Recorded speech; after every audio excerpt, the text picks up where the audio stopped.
Okay, so we are reading Far Journeys by Robert Monroe. We are on the Epilogue, the End Game, page number 254 of the book and 133 of the PDF.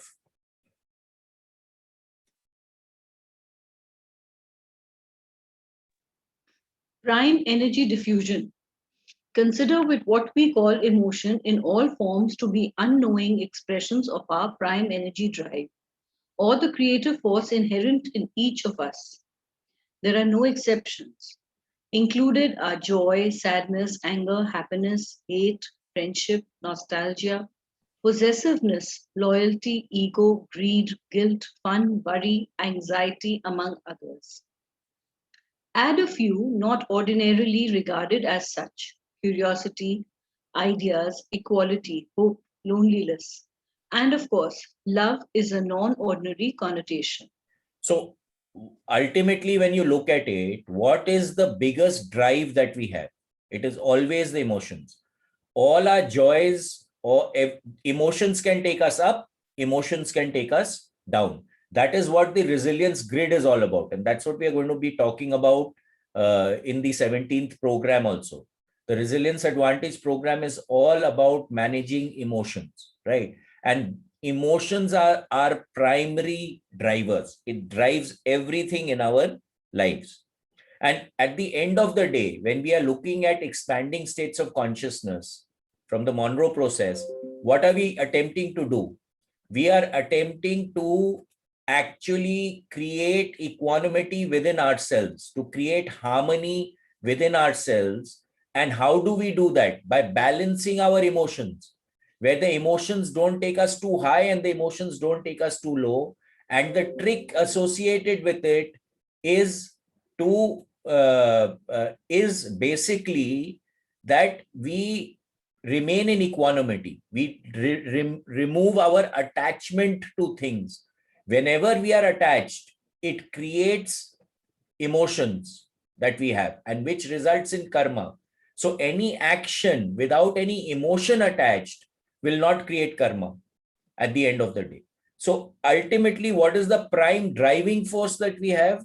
If we are not operating from zero, then we are operating from emotions.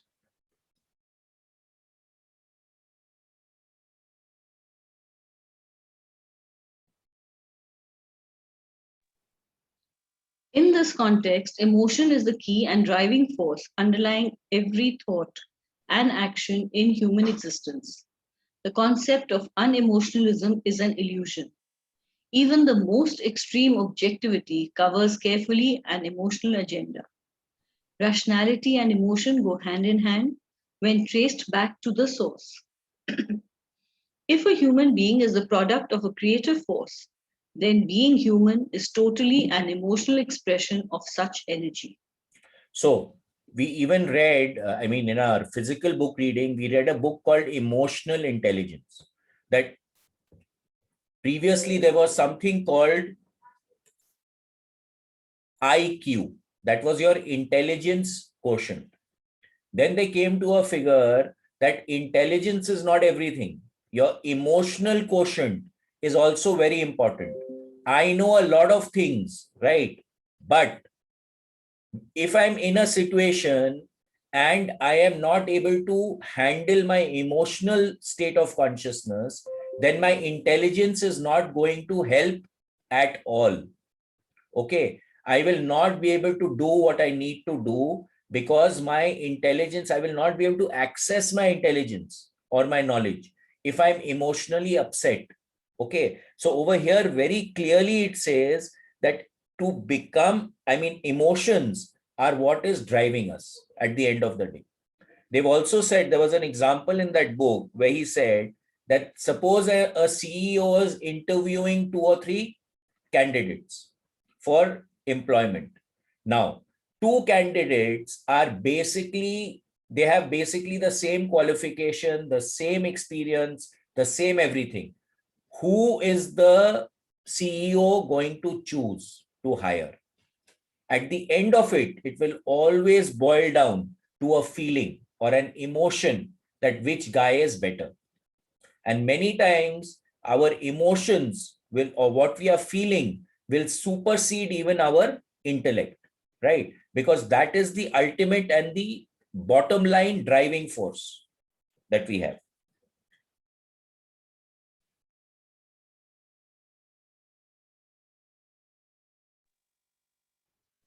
There has not been a single major act in human history that has not been driven and or is inspired by emotion. Astute politicians now recognize that voters emotionally elect presidents, that simple facts and figures contain emotional coloration. All great leaders throughout mankind's existence have had emotional appeal as their source of power. Motivation is an interim statement of emotion. Many studies, authoritative books, and hundreds of millions of dollars have been dedicated to the application of this concept during recent years, all apparently backing away politely from the fundamental source of the phenomenon through either ignorance or rejection. So ultimately, there is something called a gut feel.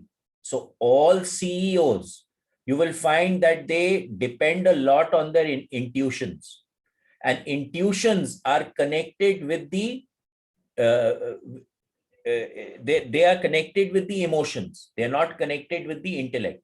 Now, if you see our brain is divided into two parts, the left side and the right side. The left side deals with the logic. The right side of the brain deals more with the emotional content. And the right side of the brain has a tremendous connection with the heart. Okay, they operate more in tandem with each other.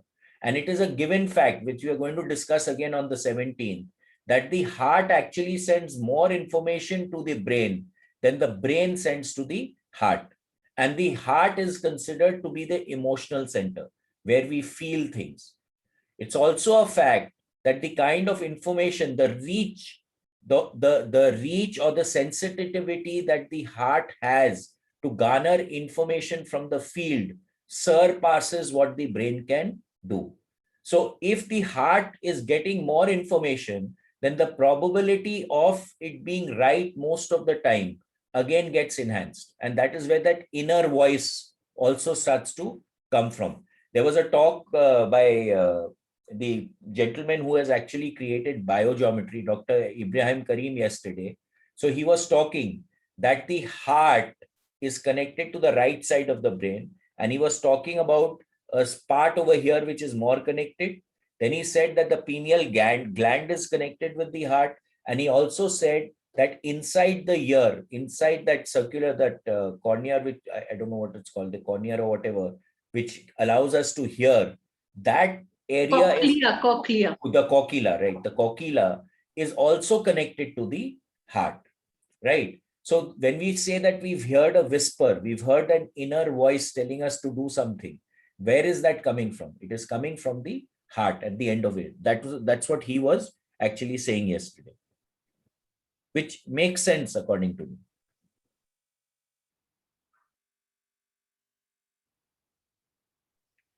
The result is a chaotic mixture of unchecked and misdirected energy that is and has been the human experience. Isolated attempts are made to act and think without emotion, which is an impossibility. Even in the laboratory, it is slowly being determined that any experiment is affected by the observer inadvertently, unconsciously, and unobtrusively.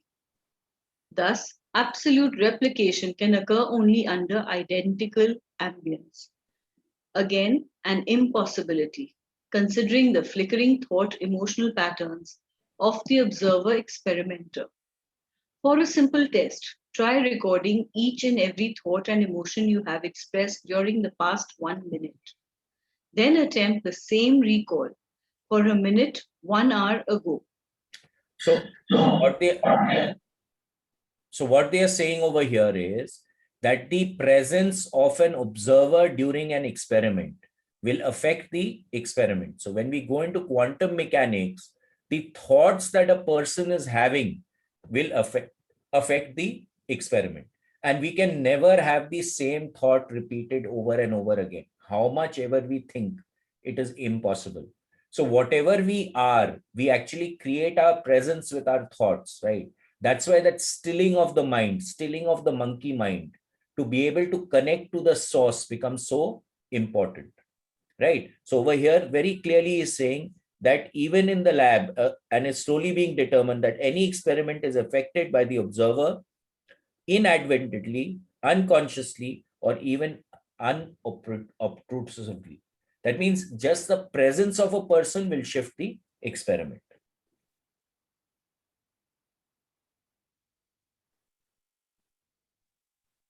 At the individual level, the generalization becomes specific. In every moment of existence, we are a seething brew of emotional response to both internal and external stimuli. Awake or asleep, the ever changing mosaic of flowing energy continues to surge at assorted amplitudes and frequencies. We place value judgments on each and every portion as determined by our own experience and impressed upon us by the culture in which we now exist. When the two conflict, we usually choose the latter as a soft true experience. Thus, we attempt to let full expression of the good emit from us and try to suppress and repress the evil, hide it from view. For the vast majority of us, this is the extent of our efforts to control this mighty and most vital energy that is our true heritage. At best, we are only partially successful using an incorrect standard of measurement. So our thoughts, emotions are constantly affecting the way that we are perceiving things. What is our internal as well as external perception is always being covered by the emotional content. Now let us say, for example, that someone is being beaten up on the street by someone. Now, what is your reaction or perception to that will largely depend on the emotional content that is generated inside you while observing that external event. Right? Now, you may be having it, suppose you are angry, right? Now, if someone tells you anything, what's going to happen? You're going to react in a aggressive manner. Why? Because your internal emotional content will affect the external happening or color that external event also. So the emotions are constantly coloring the external as well as the internal state of consciousness.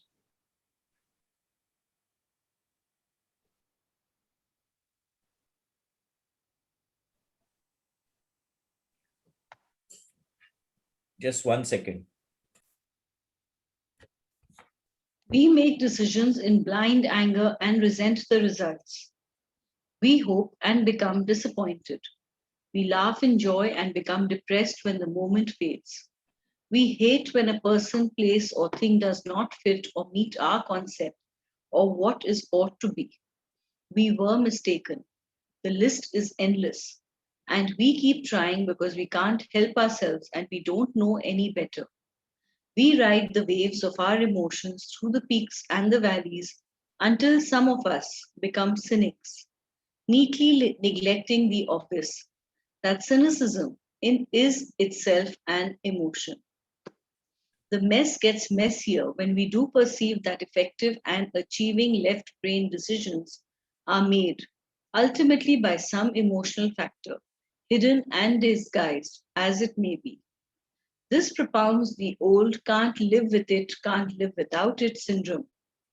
Free will is no longer free and hasn't much will, buried under a swarm of emotional encumbrances. So again, all decisions are based on some kind of emotional content at the end of the day, whether we like it or not.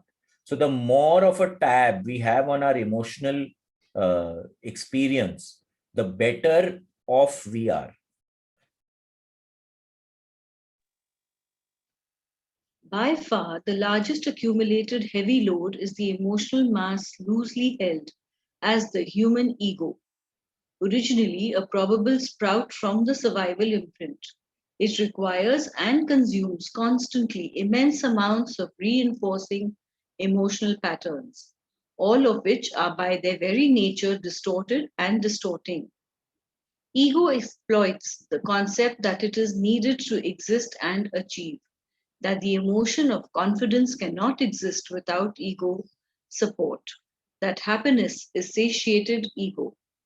Ego can bring forth hundreds of irrational emotional reasons to justify its existence, sidestepping the fact that emotion and irrationality are not synonymous. It steadfastly maintains that there would be no human personality were it not for the ego.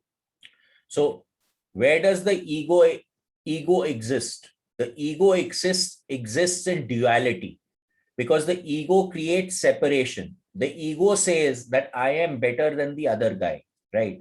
And if anyone says that he is better than you, then when the ego gets hurt, you really get emotional about that particular event or that particular person or that particular situation. So whenever ego says, and ego wants to control, right? Ego wants to say that you cannot exist without me. And to a certain extent, having a little bit of ego is extremely important. Otherwise, it is very difficult for us to survive in the way that we are living. Because if the ego is not there, duality is not there, and we shift to total oneness, then there is no separation possible by anything.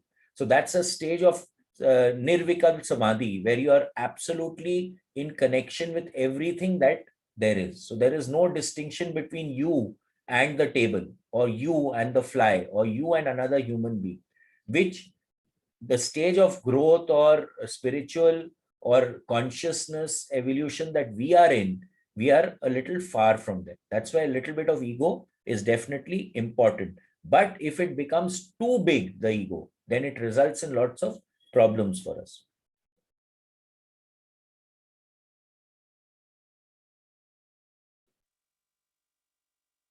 At least the ego is correct in one premise. The human is an emotional being.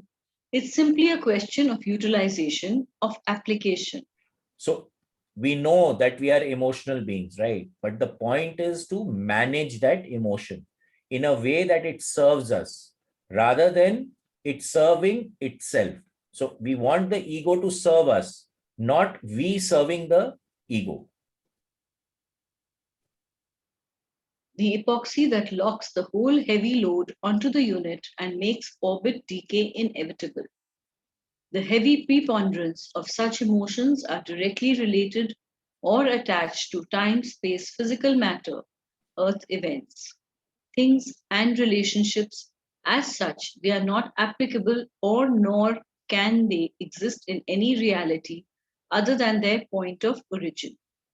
So whatever is happening in the now, right? But we carry the load of fear of what is going to happen in the future and the guilt of what has happened in the past. So the ego makes us carry that load. Now, if we were operating out of an egoless state, then there was oneness. There was no past, there was no future. We are totally in the now. So whatever is happening perfectly. But that is not the case with us. And this is what attachment is all about. Okay, when we are attached to anything, we are connecting with the time space syndrome, or we are connecting with the time space reality. And the idea here that why are we getting together here, is to generate that escape velocity so that we can get out of this time space continuum.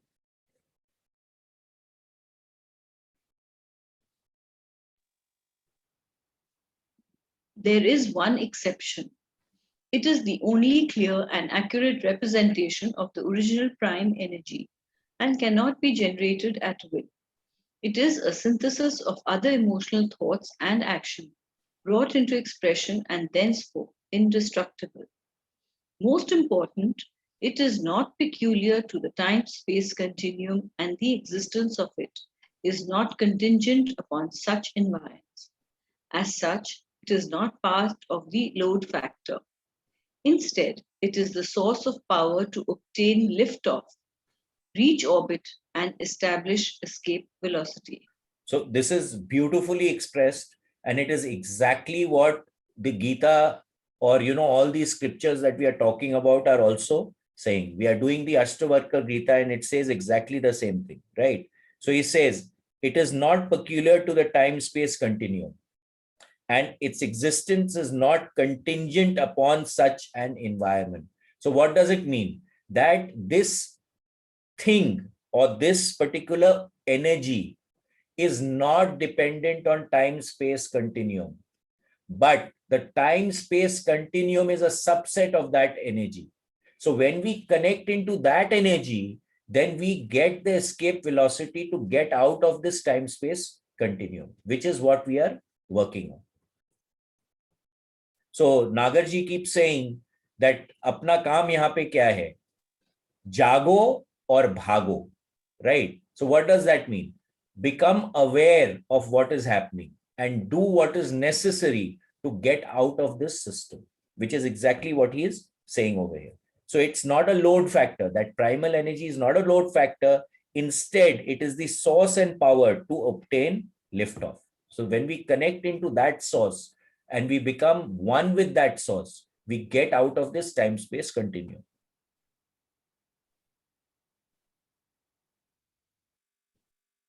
The major, if not the only reasons for attending human experience school are first, to learn to translate such energy into a discernible form, and second, to become a first order generator thereof. This is no easy task if you don't know what it is, if you don't know how to express it, and if you can't knowingly generate it. How does a person learn to sing if he's never heard a song, doesn't know of words, melody, and pitch? Worse, if he doesn't know he has vocal cords or even a voice. So very clear, right? So what is the reason for us to attend this school that we call the Earth Life Existence? The only reason is to be able to connect with this primal energy source, to learn how to use it, to learn how to understand it, and ultimately to become a generator of that life force, or that force which actually creates life, which is again what again the Gita is constantly saying, connecting into that higher source of or higher state of consciousness. And once we do that, then we start affecting the total environment around us. The environment doesn't affect us anymore.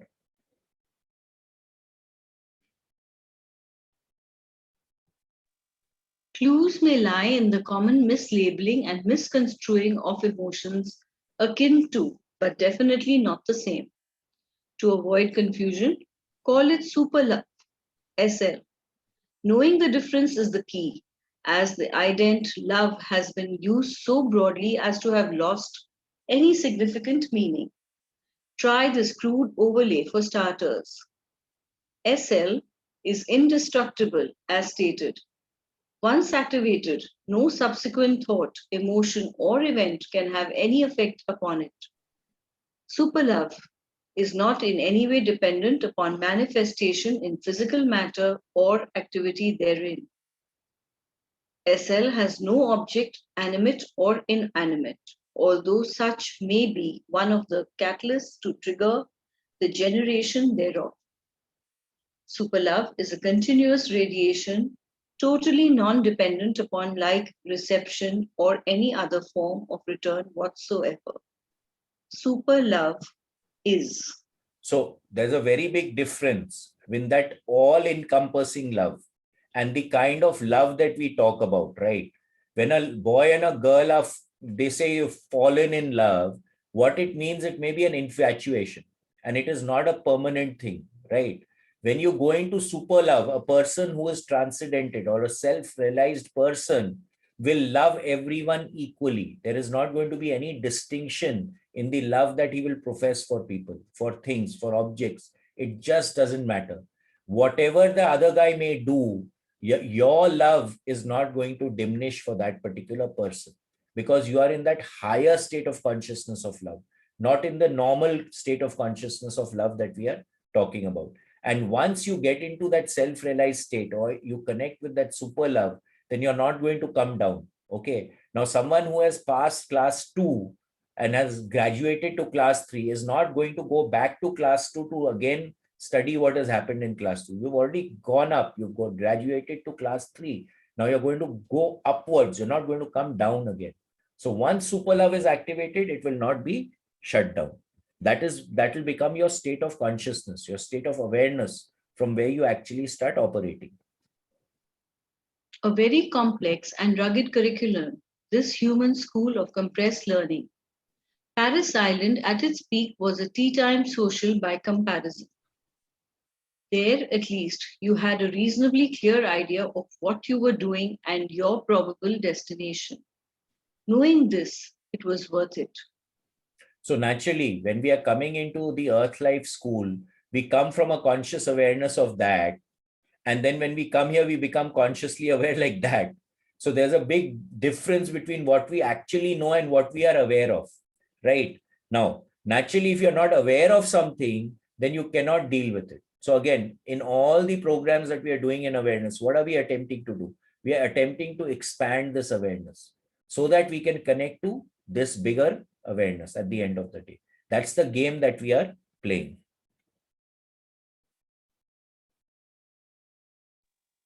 My very deeply dedicated response. Among the very few seniors and graduates I have encountered, there was not one who would not repeat the inhuman learning system again and again, no matter how many times, knowing the indescribably magnificent result. My fleeting glimpses support totally this perspective. So again, this 3D environment that we live in is a highly compressed place or school of learning, right? And those that have evolved are willing to repeat this learning because they learn a lot in this particular experience. So anyone who's a graduate from the Earth Life School is actually saluted over there, right? Because you have actually done something with your state of being and your state of consciousness. Yes, Anaga, you have something to say? Yes, I do. Yeah. I have a question. So yesterday we said that if you don't have vasanas, you won't come back. Correct. Or you won't want to come back, right? Correct. But how does the awareness help with the vasanas? So the moment you start becoming aware, see, I'll tell you, if you look at your life, right, there are many patterns in your life. Where do the Yes. patterns come from? Vasanas. They come because there is some kind of attachment. There is some kind of a connection, right? So the pattern is constantly repeating in your life. Now, how do you transcend that pattern? By first becoming aware of it. Second, you need to accept that, yes, the pattern is there. Third, you need to brainstorm as to how you can transcend the pattern. Because any pattern says that you're stuck like a record player. Now, if you are stuck, are you progressing? Anaga, No. I'm asking you. No, you're not. So the idea here is to progress, right? Or is it to get stuck? But how do you know if you're stuck or not? Like If anything is constantly repeating in your life and it is depleting in nature, if something is uplifting and taking you into a higher state of consciousness, perfect, right?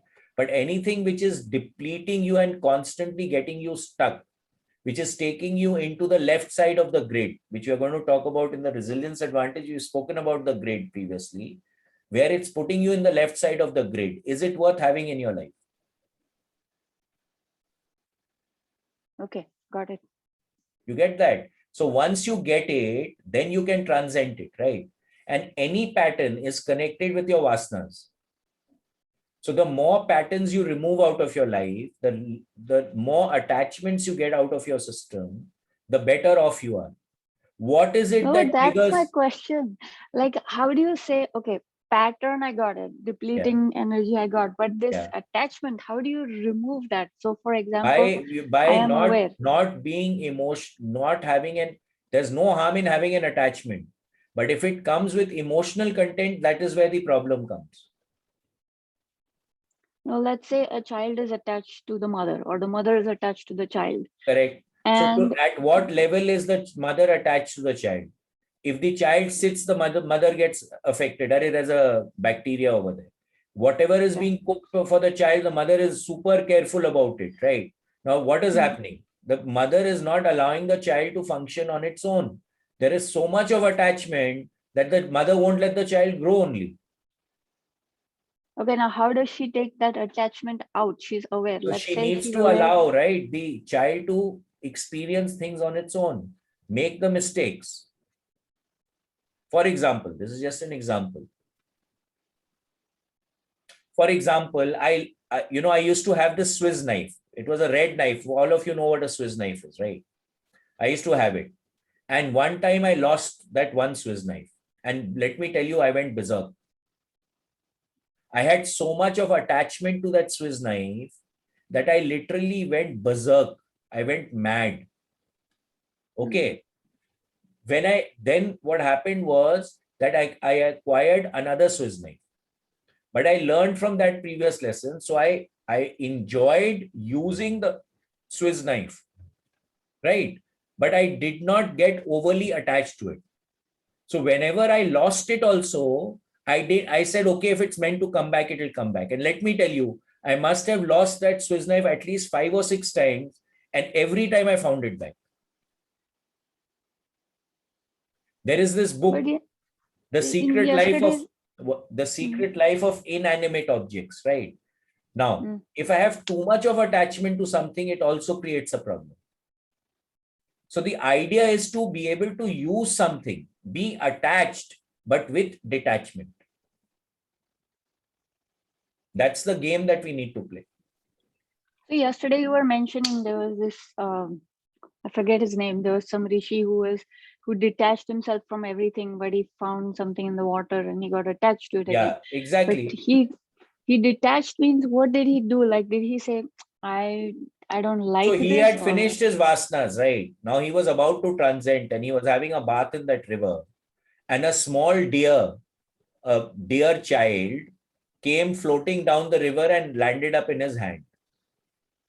And he started to look after, he wanted to care for that deer. And then in the process of caring for that deer, he got too attached with that deer. Right. And then that didn't allow him to transcend because he got attached to the deer. Now he doesn't want to leave the deer. So what is the process? Like, he should have said that, okay, this deer, I'm not going to get attached to you. I'll let No, God so he could have looked after the deer. He could have fed the deer. He could have, nurtured the deer, but not become so attached to the deer. Okay. Okay. Okay, got it. Thank you. Yeah.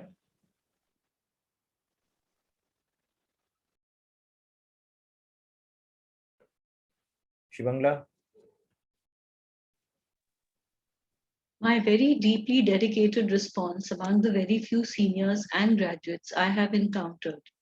There was not one who would not repeat the inhuman learning system again and again, no matter how many times, knowing the indescribably magnificent result. My fleeting glimpses support totally this perspective. Yeah, we've already done this. Preparation, launch, and liftoff. Here is what might be euphemistically called a crib sheet for the course, presumably offered with the knowledge and consent of the instructors. Like all such aids, it doesn't give all the answers and there is no guarantee as to accuracy. The best that can be said is that it was hurriedly copied from the instructor's manual with their permission and cooperation. Distorted and poorly filtered as it may be, perhaps this cup of murky water is indeed better than none at all to the parched and thirsty runner.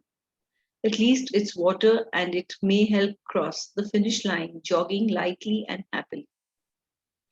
Detoxification, load, reduction, purging. So what is he saying over here? He has gone into that expanded state, and we have no manual for this, right? Now it is said that the Bhagavad Gita is a manual to actually achieve what we are talking about over here. But as far as the Western civilization is concerned, there was no manual, right? So what he's saying is that he has downloaded a rote and he's put down certain processes by which escape velocity can be achieved and reached. Okay, now and he's very clearly making a disclaimer here that this may not be the all in all of what we are talking about, but something is better than nothing. And then he clearly says over here, detoxification, load reduction, and purging, right? So anything that is toxifying us needs to get out of the system. Anything that is a load, right? If I feel it a burden on my shoulders, I feel it as a pain in the neck, then that is a problem. Anything that creates a load on you needs to get out. That's why we are constantly saying in awareness, we need to shift from effortfulness to effortlessness. So when something just happens without you really putting any effort into it, that is when you're joining the flow. That is when you're on the correct track. If you have to make an effort for something, then there is a question mark. You need to look at what you're doing. From where are you operating? What is the state of consciousness that you're doing that thing? Whether you really need to do it or you don't need to do it. Where are you coming from? That becomes very, very important to look at it. And then purging is basically getting rid of the toxins and getting rid of the load, right? And there are many ways of doing it. If we are going to shift from the left side to the right side of the grid, automatic detoxification, load reduction, and purging will take place. So this is how important it is to really consciously be aware as to what state of consciousness we are operating from, to operate from the right side of the grid and not the left side of the grid. The design calls for a continuation and expansion of physical life activity in all forms, physical, mental, and emotional. There is no inference that a lessening or retreat must occur, as this will extend the process rather than shorten it. The change lies in the perception, control, and redirection of the energy forms that are you, just as coherent light produces far more effective results as a laser. Start with these fundamentals as a baseline. So, Reality is so that which is 1 second, perceived. Shivanya. Please repeat this last line, okay? Now, what is he very clearly stating here? He is very clearly stating that going out and living in isolation is not going to hasten the process. It is only going to prolong the process, right? So what we don't really need to go into a cave and sit there and meditate. We need to be in this life. We need to be here, actively participating, being observant of where our life force is being focused. What is our state of mind and consciousness? What is our state of awareness while we are doing these things, to manage it in a way that it becomes a laser light, not a normal bulb? And a laser light always has more power and force. And you know the amount of energy which is radiated by one bulb, if it is focused and becomes a laser, it can cut a 3 feet thick steel plate. That is the power of that force which is emitted from that one light bulb. So when we can focus our energies, when we can focus our concentration, we can focus our attention, that is when we generate power in ourselves. And to do that, it is not necessary to go and become isolated. Okay, it's not necessary to be a sadhu baba. We can do it right here, being right here. This was also a question that Gautam Buddha's wife asked him after he had achieved enlightenment.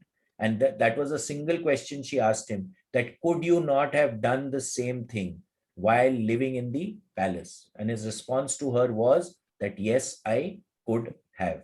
Okay. So it's actually not important to go into isolation. The change lies in the perception, control, and redirection of the energy forms that are you, just as coherent light produces far more effectiveness results as a laser.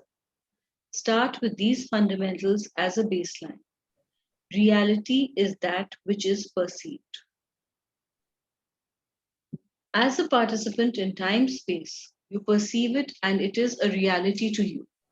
If you have not perceived any other energy systems, they are not real to you. However, you must consider that you have done so, but they are not within your present awareness.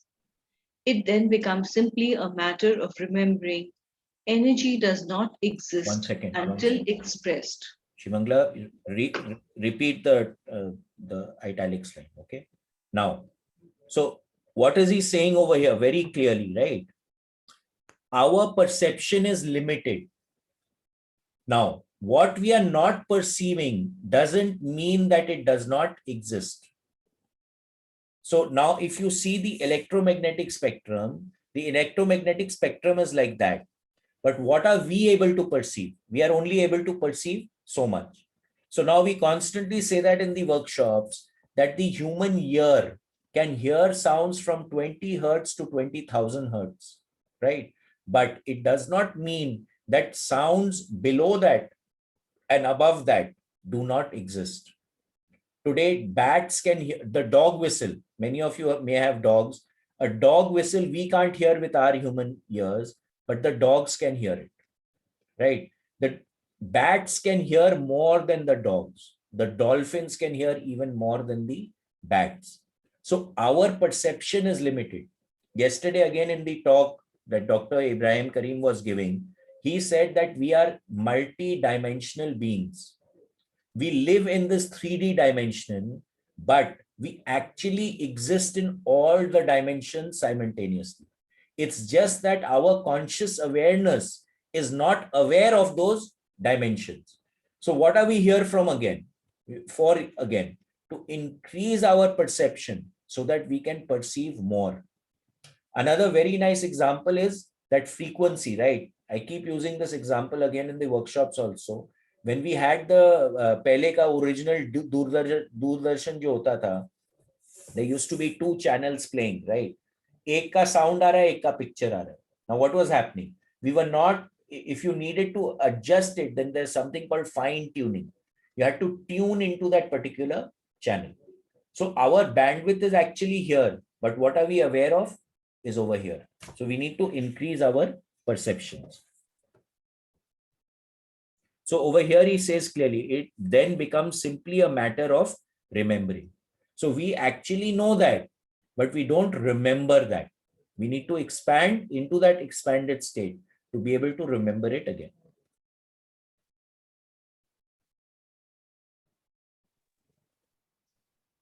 Energy does not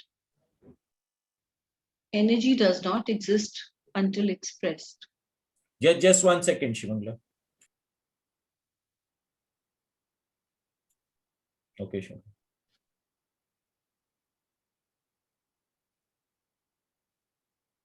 Shivangla, go ahead.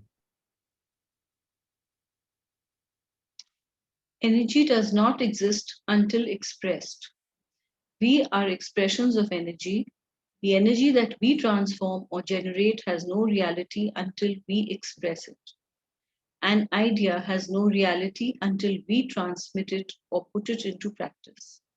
Knowledge and information are nothing without dissemination and or application. A single thought is not real unless it is instilled into or acts upon another or is acted upon itself. Think and do is the operating productive combination, either mentally or physically, in one or more energy systems.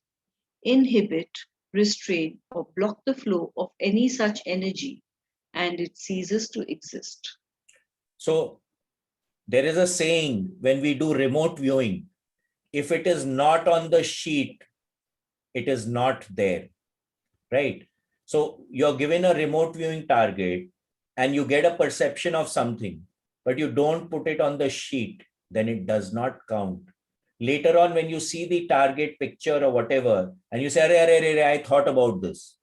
You may have thought about it, but you didn't act on it. So it ceases to exist. It does not exist anymore. You have an idea, you have an intuition, but you don't act on it. It just becomes a intuition or a thought. You have not acted on it. So any energy will only become a reality if we act on it. Now, having said that, in a really expanded state, whatever you're thinking will automatically manifest. So that's why it's very important to watch our thoughts also, right? But in this 3D environment, what we are thinking manifests, but it does not manifest immediately. So there's a slip between the cup and the lip. But having said that, the more you act on your thoughts, the more energy you generate. So you'll have people who are procrastinating, or if you see people who are in depression, they're constantly thinking, but they are not doing. So where do they land up? They're stuck in that same place. There's no progression, there's no movement. So the idea here is to act on what is happening. And that is how we create the energy. So you get an idea, you act on it.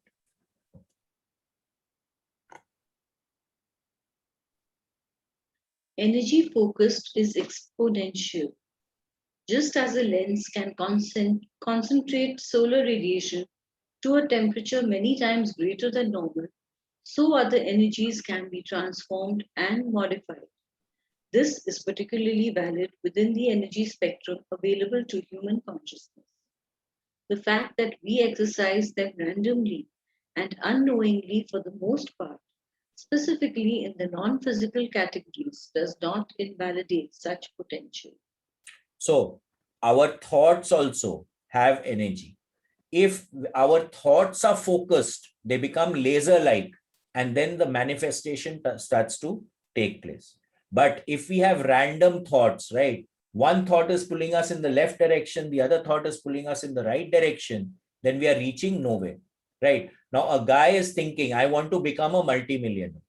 So he has a desire and a thought to become a multimillionaire, and then added to that desire, he starts thinking, Arey, if I become a multimillionaire, then I will have to hire so many people. My children will be constantly under threat. People will come to ask for donations from me. My relatives will start becoming leeches and suck me. What is happening? So he's having a thought of becoming a multimillionaire, which is taking him up, and he's having these other depleting thoughts which are taking him down. Is he going to move anywhere? He's not going to move anywhere. So when I'm thinking of something, I need to remove the clutter. I need to create a stillness and then put that laser like thought with precision into that stillness. And that is when the manifestation will take place. And that is what happens in the Monroe process, where you clear the clutter, you clear your mind, and then you drop the focus that you're wanting to manifest. And then that starts to manifest.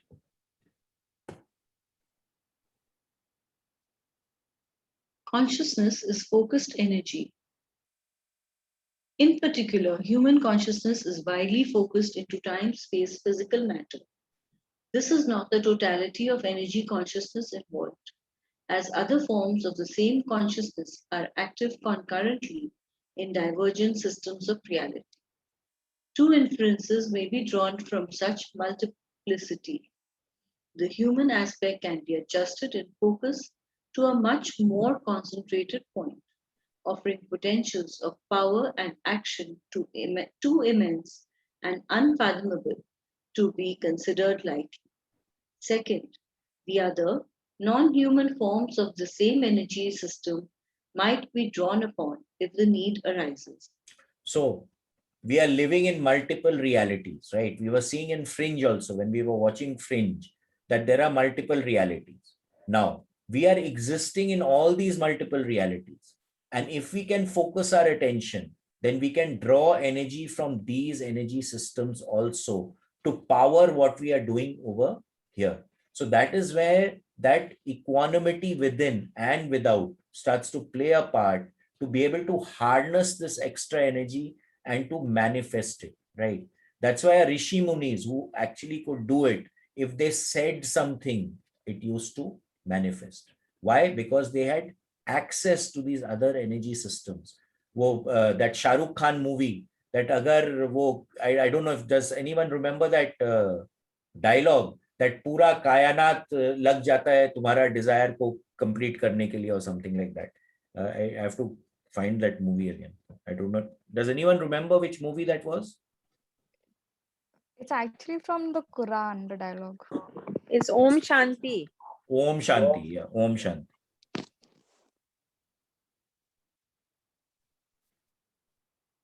With the above tucked away, it is possible to get on to the hands-on phase. Although the following notes are presented in a sequential manner, it is quite appropriate to refer to any portion that may serve a given need. There is no fixed pattern or order common to all of the human learning experience. An event early in the life exercise of one may surface years later in another, if at all. So everyone has their own journey, right? Everyone has their own method of learning. Everyone achieves growth in totally different ways. Establish grazing principle. Instead of actively seeking out needed changes, deal with each as it appears in your daily life. Live and be just as you have until you perceive an emotion or attachment that is so obvious you can't ignore it. So what is this saying very clearly? And we are constantly repeating this exact same thing. Get into the flow. Allow things to come into your life, not actively pursue them. This is again, we come back to the 4 S's, right? That Nagarji talks about all the time. He talks about Swata, Sahaj, Shresht, Swikar. Now, if these 4 tenets are met, whatever is happening in your life will be good. Let me tell you, I've tried and tested this process. Whenever any one of these 4 is violated, you will not achieve what you want to achieve. Everything that goes wrong, there's a violation of one of these 4 elements, right? So he says very clearly, instead of actively seeking out needed changes, deal with each as it appears in your daily life. So what intuitively, whatever is important will automatically come into the forefront and you just do it. So whatever the universe is presenting to you, just do it. So what will this again do? It will bring you into the now. Okay. Whenever we are planning, we are in the future. Whenever we are living out of memory, we are in the past. So in the lectures that we were hearing after we read the zero limits previously, in that Dr. Hugh and Joe Vitale came out of a concept that we can operate out of 3 states of consciousness. He said the first state was memory. The second state was inspiration. And the third state was zero. So now, whenever we are operating out of memory, that means we are operating on the basis of past experience. Now, our past experience cannot encompass everything, right? So we are not in the flow. When we operate out of inspiration, we are coming into the flow because whatever is coming, we are doing it. And then when we expand in consciousness even further, we become one. So there is no doing. All the doing stops. It's just happening. There is nothing happening and there is nothing doing, but everything is happening and everything is doing when we come into that zero state. So we are coming to a non-duality state of consciousness. Live a 24-hour day.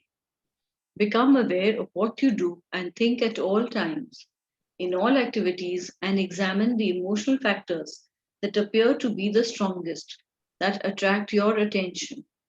Include your sleep periods with their NBC dream content. Explore these by asking yourself why, repeating the probe until you reach each source. It is then easy to detach and release the energy for other purposes. Start with the small and work into the large. Begin. Okay. So now what is he saying over here? Live 24 hours at a time, right? Whatever comes in front of you, keep doing it. Observe what has more emotional content involved with it. And then figure out why that emotional content is there. You have to then reach the source from where that emotional content emerged and then transmute it. Now, this is something that we are finding in biofield tuning also. When we take the fog, nowadays I've really not doing too much of timeline business in biofield tuning because the other process that we've developed is working so beautifully. But in the timeline process, suppose I keep using this example, suppose you've had a fight with a good friend of yours in the age of 4, then what is going to happen is that it's a trauma that you went through, right? And it is there in your field. Now, when the fork comes there, the sound of the fork will change. The vibrations emitted from the fork will change, which tell us that there's a trauma over here. Now, this trauma is going to affect all your friendships that you're going to have in your life going forward. So till you come back to the source and eliminate that trauma from the source, it is constantly going to manipulate in your life. So he says over here, explore these by asking yourself, repeating the probe until you reach the source of where that emotional attachment started from. Once you eradicate it from there, then it's not going to come back into your life. Yes, Anaga? So the source you're talking about and also the zero state, like how do you achieve the zero state and how do you eliminate the source? Two That's the separate questions, but they that's a might be related. a multi-trillion dollar question. If I knew that answer, then you would be sitting with me here. I would be sitting somewhere else. But having said that, you see, what were we doing in the excursion? You did the excursion, right? Okay. In the excursion, you felt that stillness, Yes. right? Now, there was an Absolutely. exercise called the release and recharge. What did we do in Yeah. that exercise? The idea of that exercise was to go into the ECB and find something that is which is creating fear in your life and bubble it away. Then what was the emotional attachment to that fear? Bubble it away.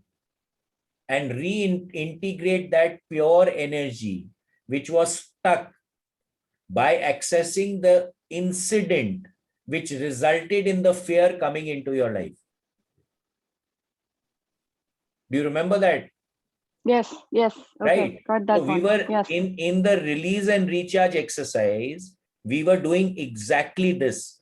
It is then easy to detach and release the energy for other purposes. Right. So what is he saying over here? That energy which was stuck gets released and brought back into the system and can be used for other purposes. So in biofield tuning, we do the same thing. That energy which is stuck in the timeline, we pick it up and bring it back into the system. So the system can now start using that energy which was previously stuck. That is Have you in that got it? Lifeline program. Yeah. No. Lifeline program, we retrieve souls.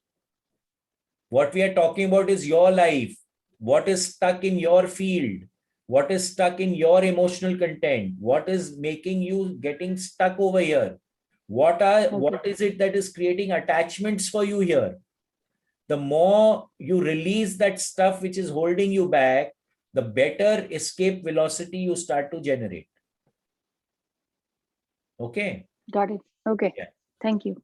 Thank you. Should we stop here? Acha, okay, we can stop here.